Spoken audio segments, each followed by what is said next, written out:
Woi, welcome back to podcast Bacot Ria. Balik lagi sama gua Cot Cabi, Cot Kumis. Gila, udah gak usah ngomong kumis lagi, gak akan tumbuh. Tapi sekarang jenggot gua loh yang tumbuh. Jarang-jarang, Cot. Ya udah, kenapa sih lo? Enggak, lu gak pengen pengobatan apa gimana? Pengobatan apa ya? nih? Enggak, lu bisa datang ke RH. Emang dia bisa numbuhin rambut gitu? Bisa, Bos. Bisa, Cot, bisa. Gua juga mungkin mau mencoba sih ke RH. RH jangan lupa. Tapi ngomongin kumis, rambut. Enggak, gua enggak mau ngomongin itu. Gua pikir lu mau komentarin lagi anjing. Enggak. Tapi gini, Cat. Dulu zaman dulu lagi kelihatan banget gua mudanya. Enggak, tapi lu pernah ngejamanin naik angkot gak sih? Gua pernah naik angkot, tapi gua bukan pengguna angkot. Oke, tapi berarti lo pernah tapi kan? Pernah doang. Karena gue dulu waktu kecil dari SD tuh ya SD kelas 5, kelas 6 tuh gue udah naik angkot. Sampai SMP pun naik angkot. Gue udah waktu zaman-zaman SMA kuliah masih naik angkot juga. Karena kan kadang-kadang ya dulu udah punya kendaraan, tapi kalau kendaraan lagi rusak ya gue pakai angkot gitu. Nah, itu pengen gue bahas, Cot. Angkot ya? Karena gini. Gue baru naik angkutan umum itu, bukannya sombong ya guys, tapi gue emang gak pernah naik angkutan umum. Oh, lu yang bikin macet? Bukan. Jadi ya alhamdulillahnya ya keluarga gue alhamdulillah ada lah ya. Motor ada dong, bukan cuma mobil gitu, motor. Cuman gue tuh baru naik kendaraan umum tuh Metro Mini, kan? Tahu lah. Iya kayak gitu-gitu. Angkot mah cuma sekali-sekali doang. Oh, tapi gini, ngomongin soal angkot, gue tuh punya banyak, bukan apa ya, gue punya banyak pengalaman yang menurut gue nggak tahu ini lucu untuk dibahas. Mungkin cotter di sana juga di luar sana mungkin banyak yang suka naik angkot, mungkin juga mengalami hal yang sama, gue nggak tahu. Tapi gini, ketika lo naik angkot itu tuh ada best spot, bro. Serius, Cot. Best spot aja di angkot. Karena zaman dulu gue waktu masih muda, tua lagi, gue sorry. Dulu tuh enggak angkotnya enggak ada AC-nya kan? Enggak ada. Iya, nah, cuman dulu itu masih bisa ngerokok dalam angkot. Oh, oke. Karena dulu masih banyak. Nah, best spot di angkot menurut gua yang pertama itu buat ngerokok itu di depan. Duduk di depan. Okay. Karena kan itu langsung supir, dan lo deket pintu kan, jadi lo masih bisa keluar. Itu masih aman. Nah, terus best spot kedua adalah ketika lo naik angkot, lo tuh yang ujung dekat pintu masuk. Iya. Di situ di ujung. Ntar lo, angkot itu ada yang pendek kan? Ada yang pendek, yang panjang? Yang panjang lah. Enggak, maksud gue tempat duduk kan ada yang 46. Iya, 46, 64. Nah, cuman di ujung 4, yang 4 ini kan. Oh, yang di ujung depan pintu. Depan itu juga lo masih bisa. Karena itu paling enak menurut gua, karena lo ada angin, bisa ngerokok, terus lo semeriwing juga, ya. Iya, dan lo gampang untuk keluar. Nah, cuman best spot yang ketiga adalah untuk tidur. Tidur aja. Bener.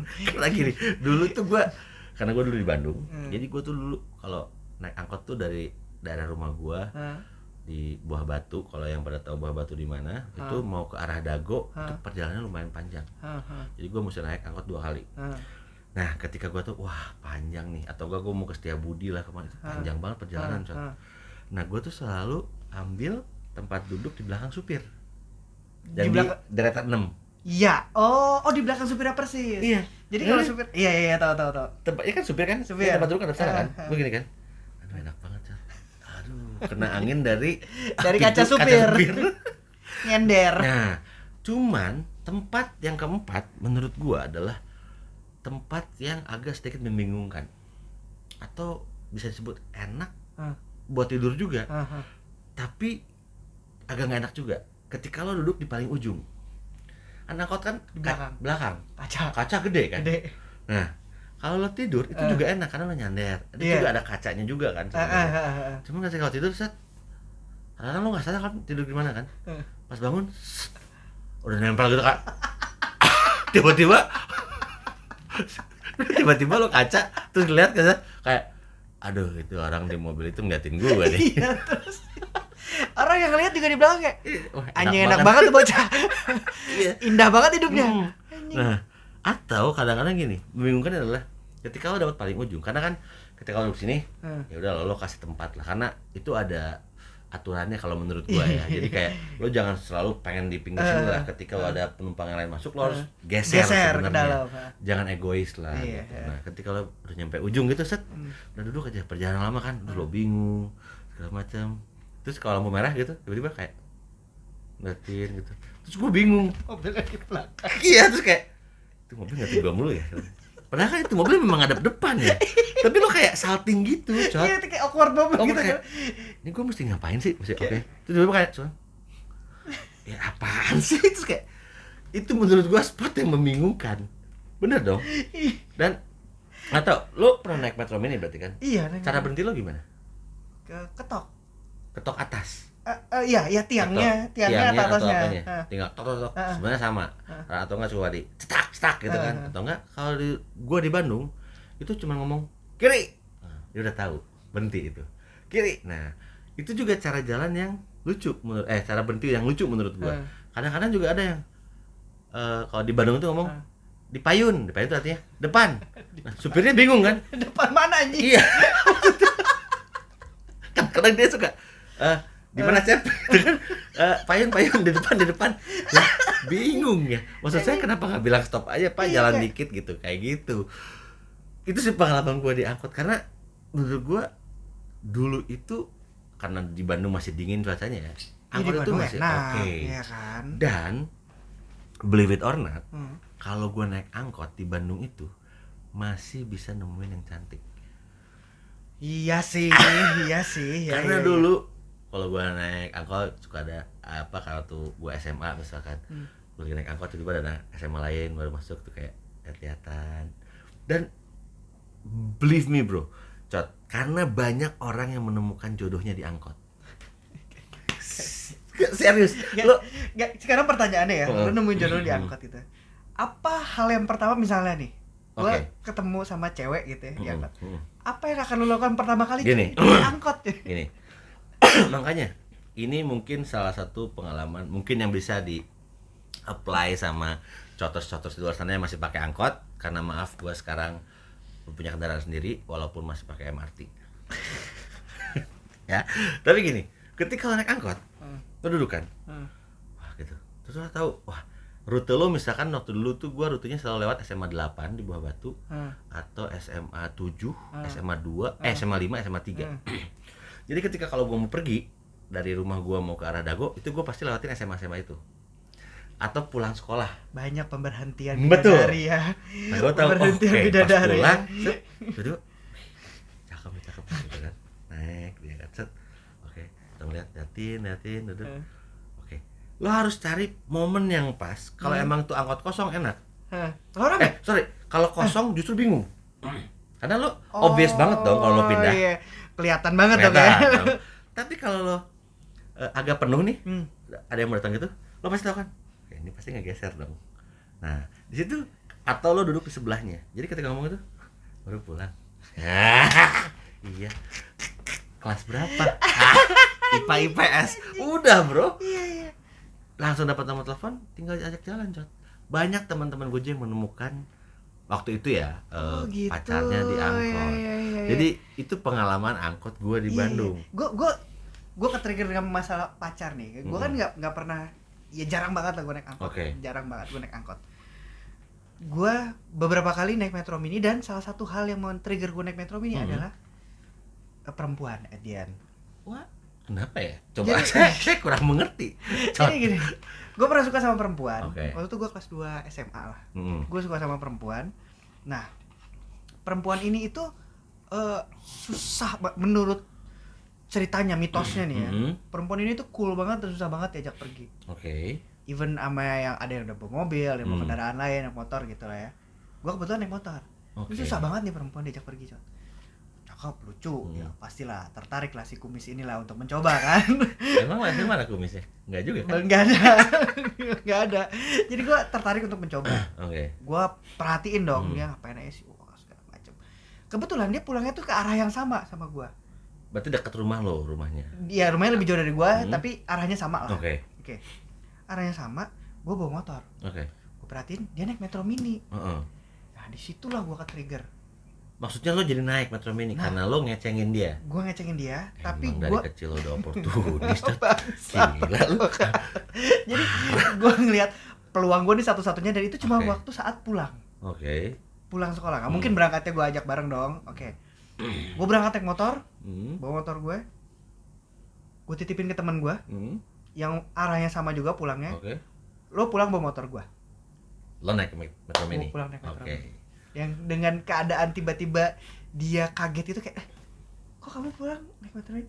Iya, motor aku dipinjam sama ini.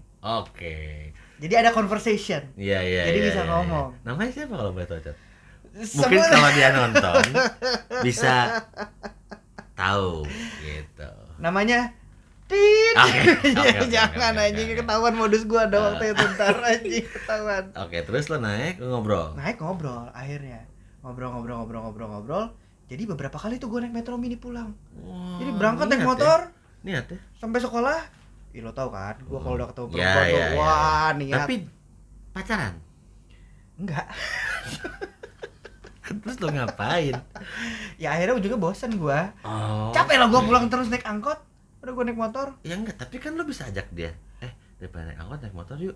Nggak mau. Tapi kan lo udah ngobrol udah beberapa kali naik motor. Iya dia nggak mau. Apa gua kurang ganteng kali ya?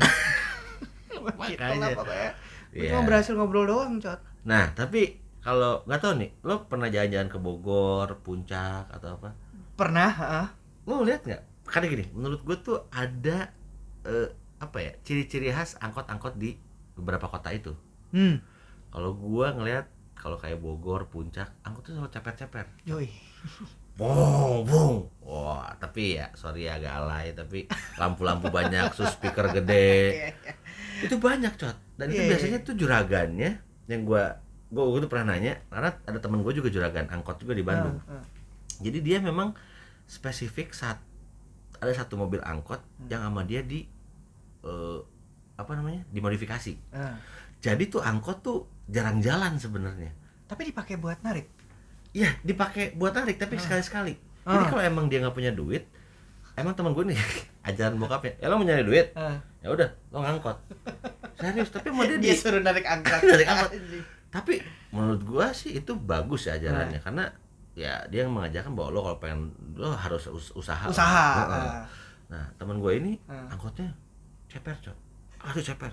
Gue juga bingung, lo ngangkut ini penumpang pada nggak komplain, kagak pernah ada yang komplain sih katanya. Nah tapi dia tiap hari Sabtu atau Jumat malam suka ngetrek, Cok. Asli, Cot. Itu angkot. Jadi siang dia narik, malam narik dalam hal lain. Weekend doang. Jadi dia suka ngetrek. Dan itu mobilnya angkotnya kenceng banget. Dan itu angkot legend disebutnya di Bandung.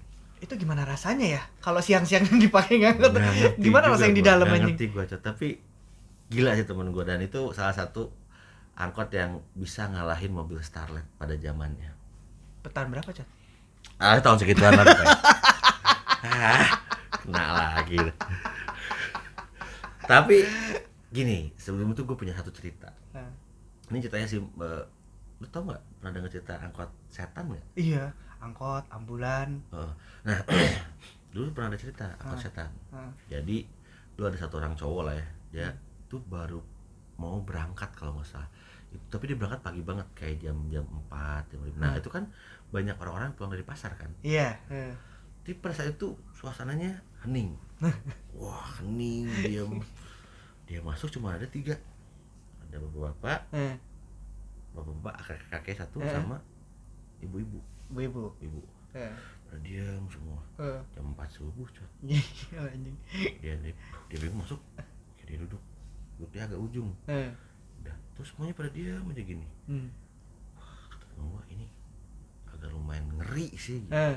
Dia jalan, udah tuh nggak ada yang ngobrol terus sepanjang jalan. Ada yang ngobrol sepanjang jalan. Dan dia kan kayaknya dia tuh mau pergi apa baru pulang, gua lupa dari temennya. Kayaknya dia agak sedikit ngantuk gitu. Cuman dia tuh menahan ngantuk tapi takut. Ini orang apa bukan nih? Karena nggak ada yang ngobrol sama sekali, nggak ada yang gerak, nggak ada yang apa. Dia kata temen gue, wah udah dia diam. Udah nih tiba-tiba dia sambil kayak tidur takut kayak mau tidur bangun gitu, tiba-tiba bunyi tak tak tak. Berhenti dong. Zong. Dia turun, tiba-tiba dia bayar. Gua nggak tahu dia bayar berapa. Tiba-tiba dia maju nih angkot. Ngebut lagi. Begitu. Angkot setan. Kayaknya dia bayar 20.000 kagak dibalikin.